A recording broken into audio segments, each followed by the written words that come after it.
Professor Raul Borges, é hora do seu comentário político aqui na maior audiência do litoral de Santa Catarina. Por que o Pix está dando tanta discussão, hein, professor? Nicolas Ferreira e a batalha das narrativas. Como a comunicação virou o campo da disputa política no Brasil.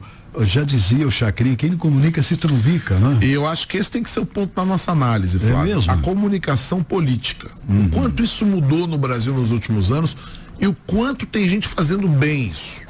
E o exemplo que eu tiro para vocês aqui é o exemplo do vídeo do Nicolas Ferreira, deputado mineiro, que publicou um vídeo a respeito das mudanças na questão que envolve o mapeamento do Pix.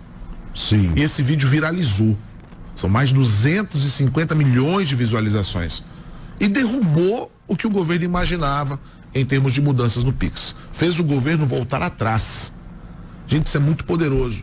Talvez o Lula ainda governe como governou nos primeiros anos desse século XXI, entre 2003 e 2010. Ele foi o presidente da República e a gente não tinha internet com essa força vultuosa que tem. Então talvez fosse fácil a comunicação atrapalhada, trumpicada, sem objetividade, que era muito comum naquele período, principalmente porque a gente não tinha esses veículos de disseminação de massa como a gente tem hoje, por exemplo, com a internet. Você tinha rádio e TV, mas o rádio e TV é aquela propaganda formatada, feita normalmente por um marqueteiro que está ali para engatar e para encantar. Hoje a rede social desmistifica muito isso, Flávio. Ao mesmo tempo que ela pode ajudar, ela pode atrapalhar e muito. O governo caiu de 4 para o vídeo do Nicolas Ferreira, essa é a grande verdade.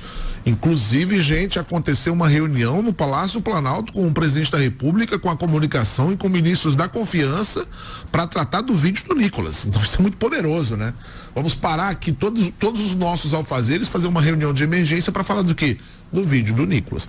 Muito embora o vídeo do Nicolas trouxesse algumas imprecisões, é verdade, foi um vídeo formatado dentro de uma lógica que é uma lógica hoje muito forte nas redes sociais.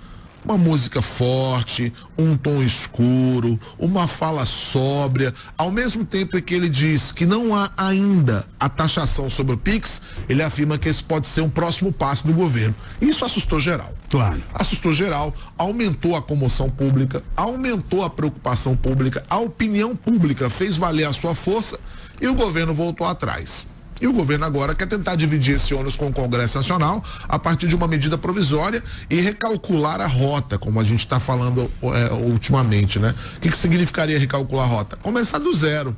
Pega esse projeto que a gente fez aqui, mal feito, joga no lixo, vamos fazer agora uma medida provisória, vamos trabalhar uma grande campanha de marketing para dizer o que a gente quer. E o que o governo quer?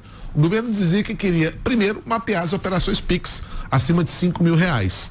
Só que essas operações, de alguma forma, Flávia, elas já são mapeadas desde 2018, né? Hoje os bancos já informam para a Receita suas movimentações por Pix quando elas são maiores do que R$2.000. Sim. O governo estava pretendendo ampliar essa dosagem da Receita para que pudesse, de alguma forma, impedir a sonegação fiscal, que é um grande problema no Brasil. Mas não apenas isso, o governo deixou nas entrelinhas que poderia no futuro sim haver cobrança pelo sistema Pix, uma tributação. E o Nicolas não pensou duas vezes. Repito, muito embora usasse em algum momento alguma imprecisão, fez um vídeo muito competente, principalmente para chamar a atenção da população. 250 milhões de visualizações, Flávio, não é qualquer coisa. Se a gente for imaginar que o Brasil tem 215 milhões de habitantes, é como se todo o povo brasileiro tivesse tido acesso ao vídeo. Então isso quebrou o governo no meio. O governo vai ser obrigado não apenas a voltar atrás, mas recalcular a sua rota, replanejar, inclusive, a sua comunicação. Prova disso é que chamou para ser ministro das comunicações um marqueteiro. Agora, a pergunta é, esse marqueteiro está pronto para o que vem pelas redes sociais? Porque o Nicolas saiu dessa história grandão, né? Se consolidou aí como uma grande liderança da direita brasileira, um deputado tem feito um trabalho interessante, especialmente na Comissão de Educação do Congresso Nacional, e que é muito popular na direita, muito popular na direita. Ele aumentou o seu tamanho diante, especialmente, da incapacidade do governo Lula de se comunicar bem. Então, quanto é importante hoje, Flávio, pensar a comunicação política, né? Porque a comunicação política, ela tem outras ferramentas, ela tem outros instrumentos e ela tem uma outra linguagem. Eu convido você que ainda não viu o vídeo do Nicolas a assisti-lo, né? Repito, muito embora haja algumas imprecisões, é um discurso absolutamente formatado, coerente, com um tom pesado, com um tom alarmista, e foi o suficiente para derrubar a comunicação do governo. O governo Lula vai ter que aprender a se comunicar melhor. E em relação ao Pix, gente, assim como modalidade de pagamento, O prejuízo foi claro. Só para vocês terem uma ideia, foram 10 bilhões a menos de operações com Pix apenas no mês de janeiro, se comparado a dezembro do ano passado. O pessoal assustou. O pessoal assustou. Teve muita gente realmente que acreditou que o Pix poderia ser taxado. Repito, o governo se comunicou mal a partir de fontes imprecisas, mas com um discurso absolutamente coerente. O Nicolas conseguiu reverter uma condição que hoje era praticamente uma regra. E dessa forma, volta tudo como era antes. E o governo agora vai preparar uma medida provisória, até porque, Flávio, olha a malandragem. Quando você prepara a medida provisória, você divide o ônus, né?